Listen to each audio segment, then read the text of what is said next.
You see, this is our bell curve. And did you see this?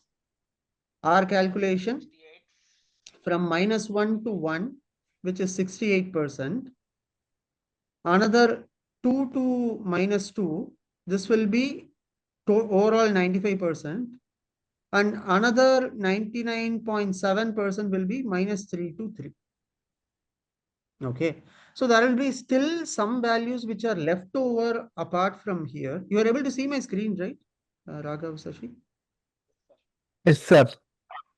Okay. So your mean is here.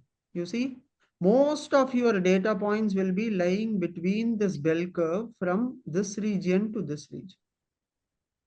Okay. And this will be what? Your first standard deviation. And this will be your second standard deviation. And more than this will be your third standard. This will be maximum like your 3 standard deviations till -3. It will go until here. And after that, the deviations will be very less. So this is what is called as a normal curve. So any data that you take, any information you take, it has to be represented in a form of a normal curve. Let's take our appraisal examples, right? See, the organization, what it does is it will try to motivate the people who are in this zone, which is the 68% zone, to either go to top, go to the very top. If you see your manager, you would have asked him the rating, sir, this time what rating you are going to give. And he will be saying, no, no, I gave you good rating. Maybe my boss who has come, overall team level, this rating came down. Right? What they generally do is they do this exercise at your team level, maybe at a 10 team members are there in your team. They do this process for those 10 people.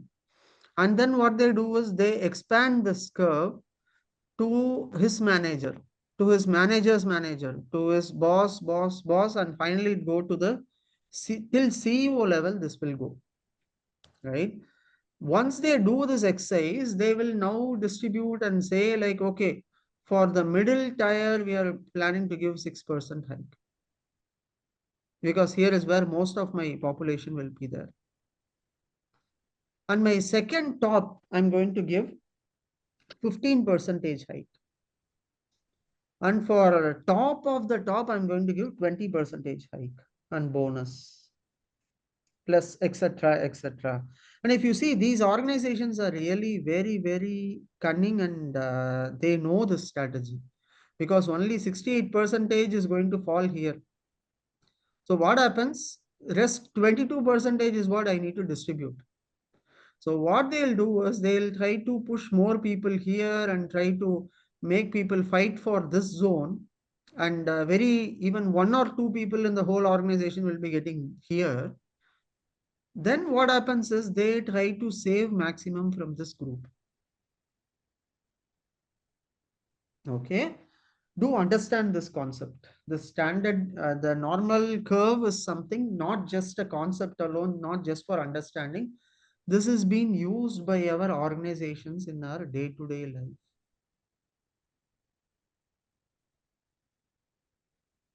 Are you guys with me, Raghav, Sashi?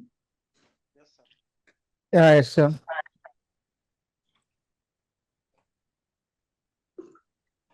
Okay, so in order to get this normal curve, we saw about two concepts.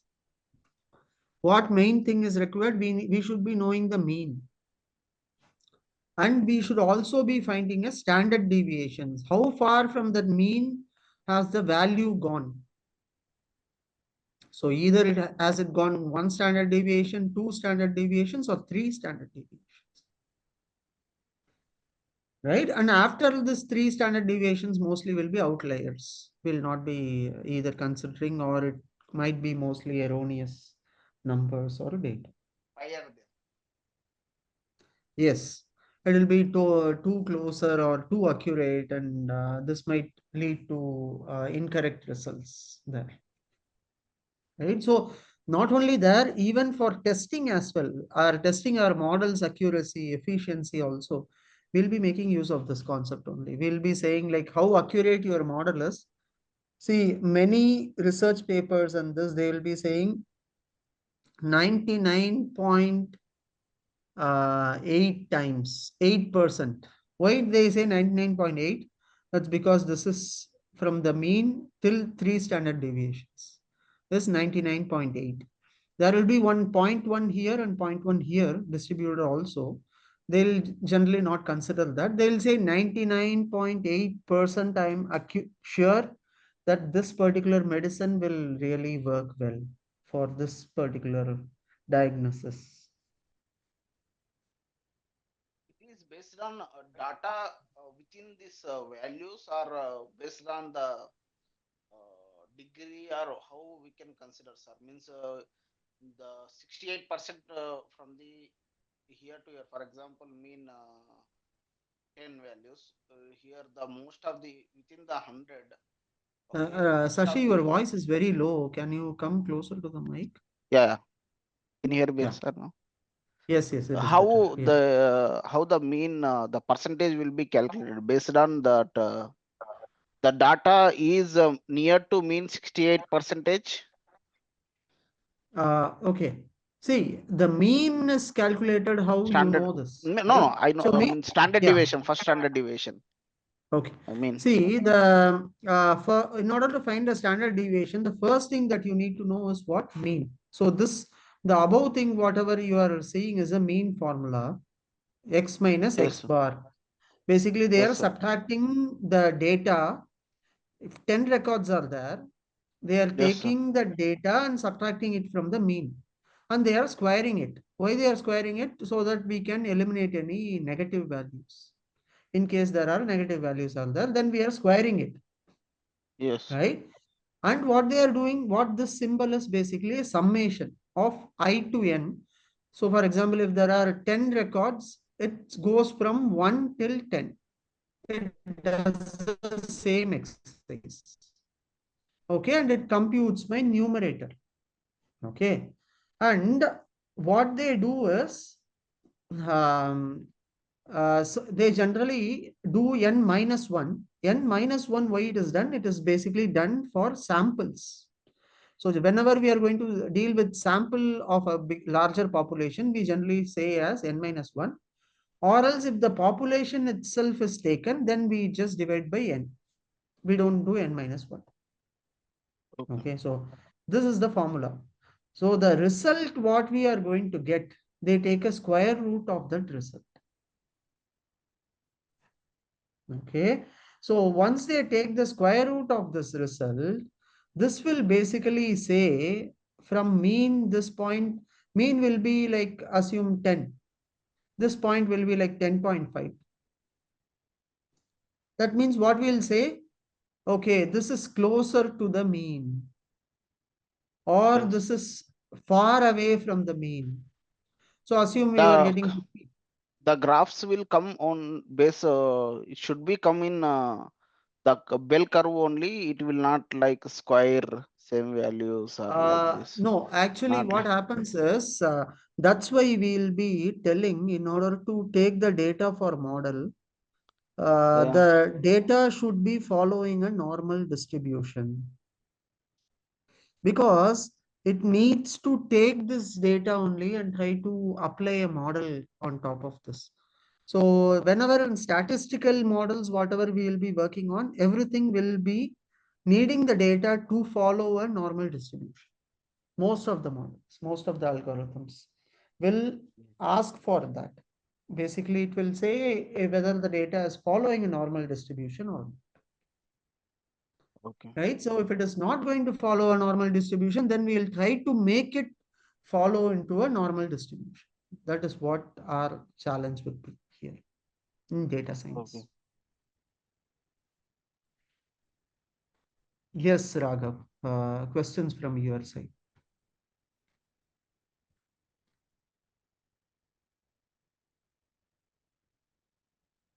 For Can you example, provide any real-time examples, sir? Yeah. Real-time uh, example is what I told you previously. I yeah, hope you one know about one the simple rating. Yeah, rating systems in our organizations. yeah. In simple, right? so for example, marks in, for example, Yes. in Yeah. class, for Take the example, marks also. everyone got 100, sir. Then how bell Yeah. curve will be? Square or it will See. be No. bell curve only? If everyone in a class is going to get 100, then Uh, there is something wrong in the class. Either teacher given everyone. default 100. So then we can say from the data itself, okay, this is System a skewed corrupted, data. sir. Yeah, Corrupted. it is a corruption Teacher or the corrupted. data is skewed, right? So we can just conclude it based on that. See, any data that you are going to take, a population data, literacy data, or take a data of marks obtained in a examination, students' overall scores, what we have got. So anything that you take, or your appraisals, as we saw about, or take your heartbeat and my heartbeat will not be same. Yes. So our heartbeat and the athlete's heartbeat will be very different. Yes. Ours will be very different to that of old people, right? So Yes. when you are going to represent the entire population there, this will automatically follow a bell curve, Okay. right? It will automatically follow a bell curve. But you can ask me a question, will all data that we are saying will follow a bell curve? That means you are saying, sir, will any data that we are going to consider will follow a bell curve? What do you think, Raghav, Sashi?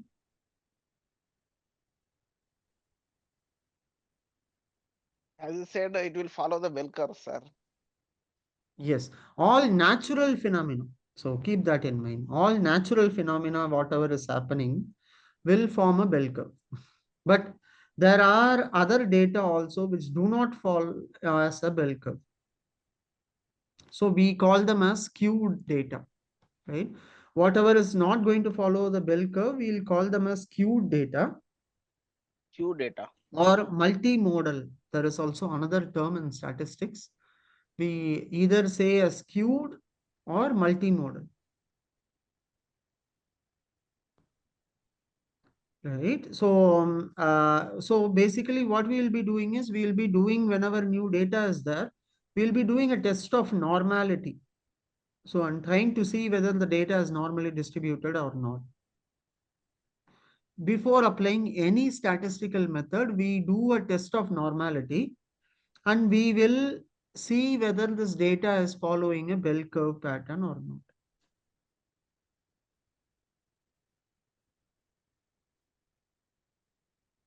Okay. What we So, can call, sir, which is not following the bell curve? so we call them as skewed, SKEWED. So how that data will look like is, that will not look like a bell curve. That data will be very similar to that of a bell curve, but it will be mostly skewed.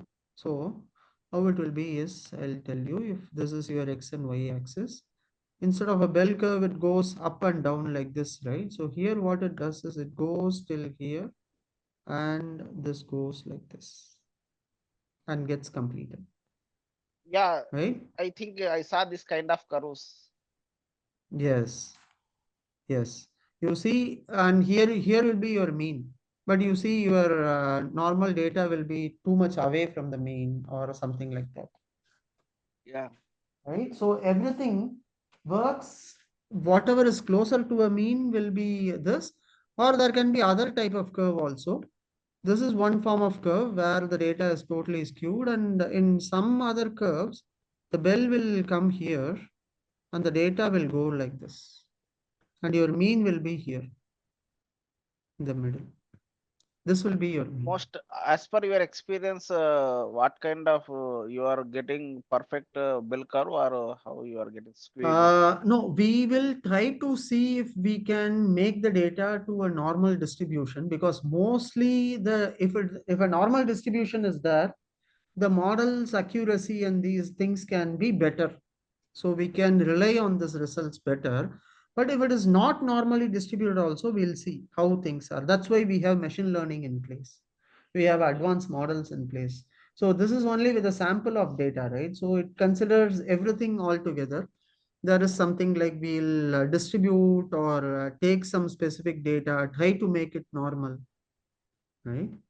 We'll try to do that normality test and then we will be taking it across. But as you rightly said, marks distribution, students' grades or income ranges do not fit in a bell curve mostly because student marks and this does not fit always in a bell curve. The reason for that is because either this will be skewed towards one end depending on the school, depending on various other factors. It might not follow a bell curve always, especially income data and all. You can see Yeah. for a good school means Yeah. it might follow a bell curve. If a normal school is there or a government medium and this, where more attention is not given, it might be skewed in this manner, or it will be skewed in this manner also, right? So this Yes. kind of curves are also possible. Yes. Yes. So what we say the curve as which does not follow a normal distribution pattern, we say that as what? Multimodal or skewed distributions.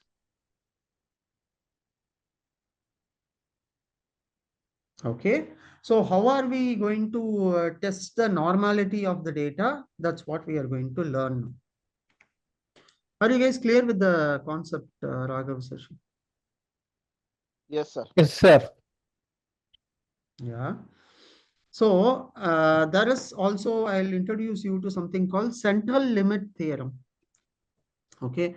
The central limit theorem, what it basically suggests is it's one of the important. Sir, you remember my max, sir. Sorry. You remember my max and my college analytical paper. Yes, I told you, right? It's We'll be like a revising. principles management. Yeah, exactly. You would have read about the central limit theorem and these things and all there. This is nothing but this concept only. So what the central limit theorem basically We're states using the is, break-even point also, sir. yeah. We'll be using a break-even points and these things here, but not exactly here, but on different aspects. We'll be using that. Okay, let's deal about the central limit theorem.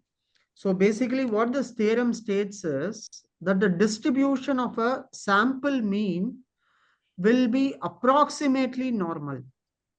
Okay, so even if a original data is not following a normal distribution, a sample what you are going to take out of 10,000 records, a sample of like if you take 100 records or 500 record sample, the sample will be approximately, it will be following a normal distribution.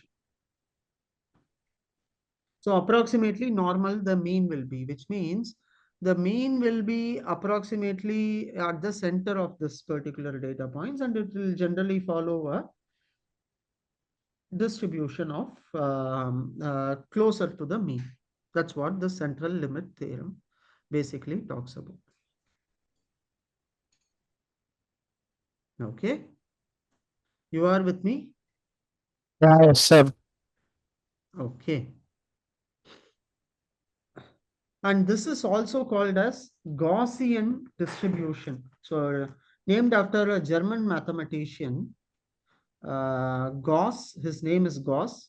And from his name only we got this as if someone asks you in interview, have you done normal distribution or things like that, Gaussian distribution, don't get confused. It is one and the same.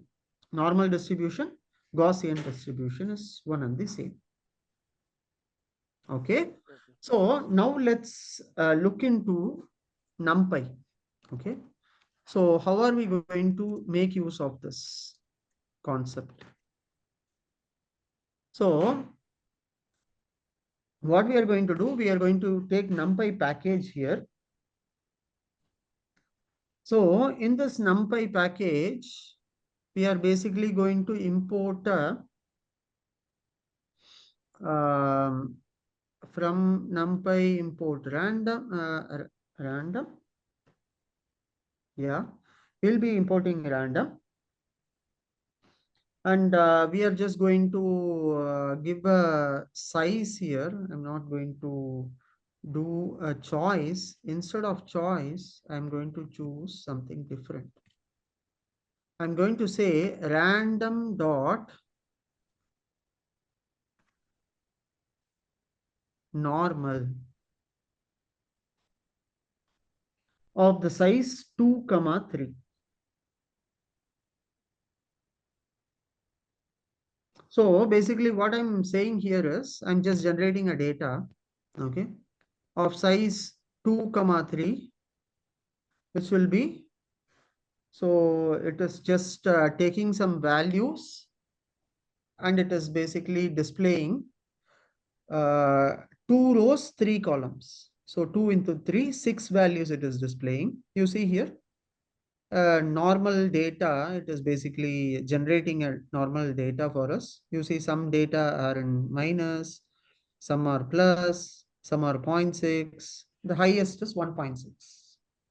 Right? So this has generated a normal data for me, just for an example. Since I told the size of this is going to be 2 comma 3, so we are just going to make use of this. Okay. So to the same data, what I'm going to now say is, I wanted to generate a data which is having a mean and a standard deviation in that. Earlier, I just generated the data alone without the mean and the standard deviation. So I'm going to now generate this data with mean and standard deviation. Okay. So here what I'll be doing, I'll be saying for the same, I'll take it as x1 equal to random dot normal of, I'm going to say 3 things here. So now the first thing what I'll be saying is LOC. What is this LOC? LOC is nothing but my mean.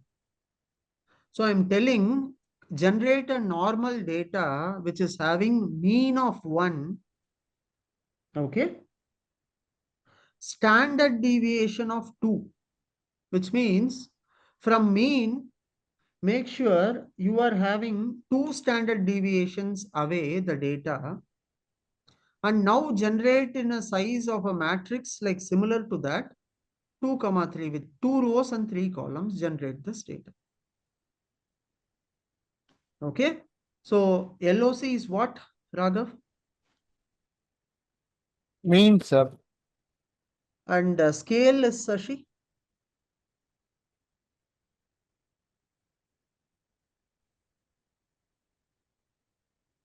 What is the scale, Sashi, here? I think range, huh? No, scale is the standard deviation, Yeah, right? that is I am So saying scale. yeah. I mean Scale is percentage. nothing but a standard deviation. Yeah, And what standard is the deviation. size? Size of 2 comma 3, what it is? Rows and columns. Exactly. That's the rows and columns. So what am I doing in this function basically?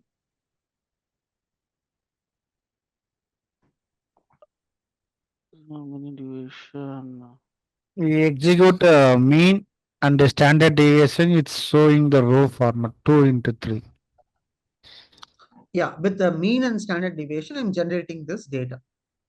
Okay, that's what I'm doing. You see, now if you are going to sum up all the values sum will be 1. So the mean will be 1. I mean to say, sorry, not the value sum will be 1. The mean of this data will be 1. The standard deviation of this data basically will be 2, which is from mean it will be having 2 standard deviations away. Okay, now let's look at this data and try to put it into a plot and see, because we'll not be able to see just the numbers alone, right? So we need to visually represent this. So in order to visually represent this data, I'll be introducing you. I think yesterday only I showed you about Matplotlib and Seaborn. So I'm just going to import these two. Import Matplotlib dot pyplot as plot and then Seaborn as SNS. Okay. So see here what I'm going to basically tell is I'm going to say generate numbers from 0 to 1000, and here the kind equal to, what is this? This kind equal to is basically going to tell me that this is going to generate a normally distributed plot. So that is what this KDE means. KDE is nothing but a normal distribution plot. That's what this KDE means here in this parameter. So you are going to use something called dist plot. So this plot is what? Distribution plot. Okay. And what is KDE?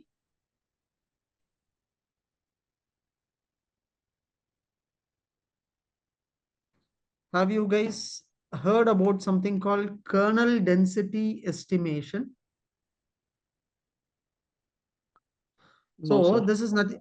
Yeah, this kernel density estimation is nothing but this is a statistical method which will be used to create a smooth and continuous curve. Okay. So basically what happens is this in the distribution plot, whenever you wanted to have a normal distribution, which is like a smooth curve across. So this is basically asked by KDE. KDE is a parameter which will help us to do that. Let's see how this plot is now getting generated. You see this? This is how a perfect normal curve will be there. You see? The mean of this data is where? The mean of this data is here, which is 0. Okay. The mean is exactly at 0. You see, the top of this point is at 0. We have 1 standard deviation, 2 standard deviations, and 3 standard deviations. And after that also there is some, what I told you, that 0.1 percentage in left and right. This is how a normal curve will be there. So how will we basically represent this? We'll basically put bar graphs, and in the bar graphs, whenever we are going to arrange it in lowest to highest order, by then only we'll be able to identify a normal distribution. So bars distribution. So you can see this is how the bars will look like. You see each of them, each and everything is a bar here, and they'll be represented here across. Let me see some more images. Yeah, this is how it will be. You see this? This is a perfect Yeah. normal curve. This one, this towards my left, and this part also. These are all examples of perfect normal distribution. So basically you take the data points, you put it in ascending order, smaller to bigger, and you will be able to see that, okay, this follows a normal distribution. This is how we generally find out also. So using bars, we'll try to put a line on top of the bar so that how the curve of this line is coming. Depending on that, the normal distribution will also be followed.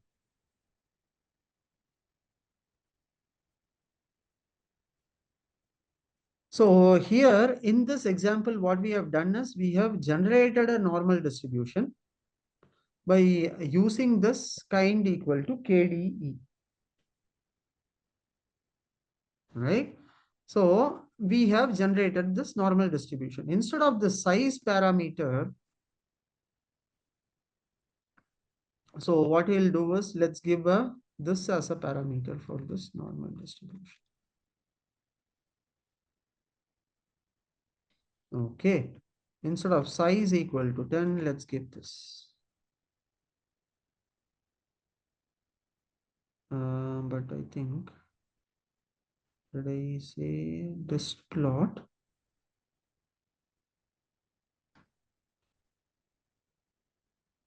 Okay, so I cannot give this as a parameter under this, so I'll just keep this. Now let's see how this plot is coming. Okay, I think it has not taken it properly. Basically, LOC and just let me just give size alone, like the previous one. Size equal to, instead of 10,000, 2,3.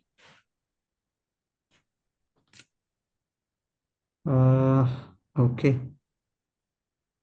Size of, right? It is, how did we give? Yeah, size equal to.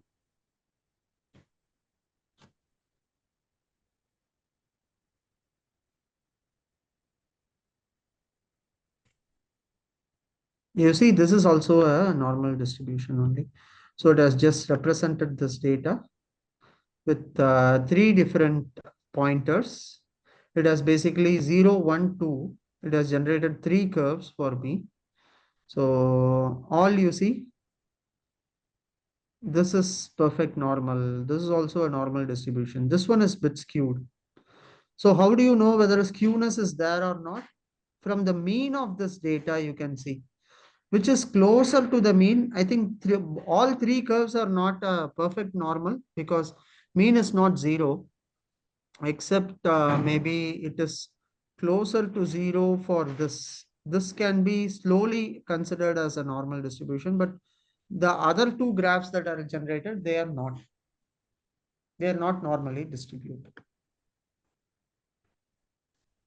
Okay, but why I showed you this is just for an example, just to see like how will the curves come across for the pointers that we are basically taking it and representing that data.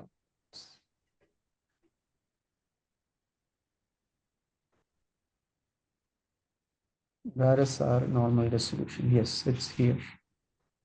So this will be a perfect normal distribution curve.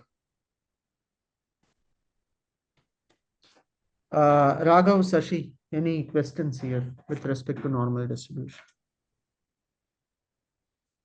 Here means in every in the projects it will it is very it is difficult to get the correct actual normal distribution like actual curve is the Sashi, person your of voice is again very low. Can you come closer yeah to the mic? yeah Yeah, yeah yeah, the please. in the real time in the projects as per your experience the percentage of normal distribution means exact curve how much percentage it will come sir as per your data you done in many projects. Okay, see, not everything will form a normal distribution. So Yes, what we'll be doing is now we'll be resampling and trying to make it as a normal distribution in most of the scenarios, like right? we in So database data yeah, warehouse we try to build a star schema but some yeah, most of the it is not possible to add in such a dimension tables and yes, other yes, fact yes. tables. So is it Yeah. it is less percentage only the making star schema like how we can make it a normal distribution how here that's what my question is. Okay. So your question is basically how to make it a normal distribution when it is not. uh yes and the how percentage means it is for example 100 projects it is mostly 80 percentage we can get it or 50 percentage normal distribution when trying to Okay. figure it out based on the project complexity like Okay. So basically what we do is, Sashi, in a real-time projects, right? So most of the data will try to fit it in a normal curve and we'll try to see whether what kind of distribution it is. So in case, assume that the data pointers that you are getting is not following a normal distribution. yes So what we do is we make use of some concept called data transformations. Okay. Okay. So income range, I'll give you an example. Income range we will be considering. For some people, the income will be in thousands. For some people, the income range will be in hundreds. For some Yes. people, it will be in lakhs, crores, and Yes. even more than in crores also, it will be 10 crore, 100 crore like that, Yes. right? So this is a highly skewed distribution. In those scenarios, what we do is we transform this data. Either we take the logarithmic value of that, or we take a square root of that value. Or what we do is we'll try to bring it closer to the mean. You remember the first class we were talking about taking the maximum value and taking it the mean value, we subtracting it from the mean and then trying to normalize this, Yeah. Yeah. Yeah. right? So Yes. basically we'll be trying to do this transformations. We can do square roots. We can do logarithmic of that particular values, or we can transform the skewness, or most cases if there are outliers which are like for example, and we saw a few examples of outliers also, right? Like the height of people. So the height cannot be like 10 centimeter for humans, Yes. right? That means it is totally a skewed data, or it is totally an outlier. So what do we do in those cases? We generally remove those records because mean is more disturbed by these outliers. Because what happens is if I'm going to take a mean of 100 records, one record is very small or one record is really large than a mean.